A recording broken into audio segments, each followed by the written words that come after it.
तो आज हम पढ़ेंगे क्लास 8th की इंग्लिश रीडर का लेसन 3 द फॉल्स फ्लाइट। इसका जो डिस्क्रिप्शन है, इसका एक्सप्लेनेशन है, वो हम हमारे लास्ट लेक्चर में कर चुके हैं। हम इसमें इसकी एक्सरसाइज देखेंगे। एक्सरसाइज के वर्ड पावर का जो फर्स्ट है वो है 3 word in each group have almost the same meaning but one of them is different point of the different one. तो फर्स्ट का आंसर आएगा वर्थ, सेकंड का आंसर आएगा ग्लूमी, थर्ड का आंसर है कर्टियस, फोर्थ का आंसर है स्कॉन, fifth का है डिस्ट्रेस। हम सेकंड पे चलते हैं।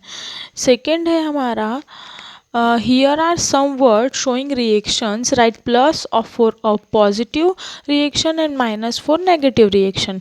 मतलब जो पॉजिटिव वाइब्स दे रहा है उसमें प्लस लगाना है, जिसमें आ रहा है नेगेटिव वाइब्स उसमें माइनस लगाना है। तो फर्स्ट अवेयरफुल, जिसका माइनस बुक में दिया हुआ है। सेकंड का टेरिफिक, इसका माइनस आएगा। अमेजिंग, इसका प्लस आएगा। सुपर्ब, इसका प्लस। टेरिबल, इसका माइनस। रिमार्केबल, इसका plus. Excellent minus. Nonsense minus.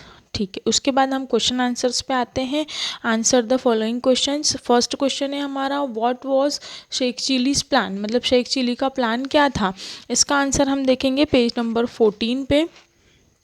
Page number 14 पे फर्स्ट लाइन में है कि शेख चिलीज प्लान, तो इसमें आएगा Sheikh Chilli's plan is when he get some money he will buy a cow. ये हमारा फर्स्ट का आंसर है। सेकेंड वाला हम देखेंगे how many pots did Sheikh Chilli's wife buy, मतलब शेख चिली की वाइफ ने कितने पॉट खरीदे।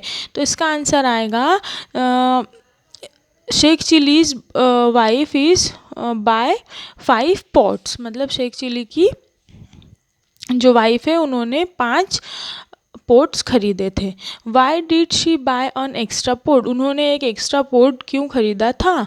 तो इसका आंसर आएगा पेज नंबर 14 पे for carrying some milk to my mother. मतलब जो शेख चिली की वाइफ है उन्होंने एक्स्ट्रा पोर्ट इसलिए ख़रीदा था क्योंकि वो अपनी मम्मी के लिए दूध इकट्ठा करना चाहती थी। क्वेश्चन नंबर 4 है what made the husband so angry. जो हस्बैंड है, मतलब जो शेख चिली है, वो क्यों गुस्सा हुआ। तो उसका आंसर आएगा the husband so angry because his wife carry some milk to her mother. वो इसलिए गुस्सा हुआ क्योंकि उसकी जो पत्नी थी वो अपनी माँ के लिए थोड़ा सा दूध बचाना चाहती थी। क्वेश्चन नंबर 5 है why did the neighbour start hitting Sheikh Chilli. तो इसका आंसर आएगा the neighbour start hitting Sheikh Chilli because he want to realise the truth. मतलब जो नाइबर है वो शेख चिली को इसलिए पीट रहा था ताकि उसे सत्य का पता चले। ये हमारे क्वेश्चन आंसर कंप्लीट हो गए हैं। इसके बाद हम कंप्लीट द सेंटेंस देखेंगे। Sheikh Chilli's and his wife lived in a village, जहाँ पर लिव्ड के बाद आएगा in a village. Sheikh Chilli grabbed the pots one by one and, यहाँ पर इसका आंसर मिलेगा Sheikh Chilli one by one and ashamed them all against the wall. ये पूरा सेकंड वाले में आएगा। Third I work and sweat all day and buy a cow and for give a valuable milk to your mother. इसके आगे आएगा for give valuable milk to your mother.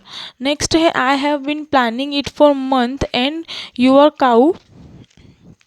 इसका answer है I have been planning it for month and your cow has been eating all the wheat and corn.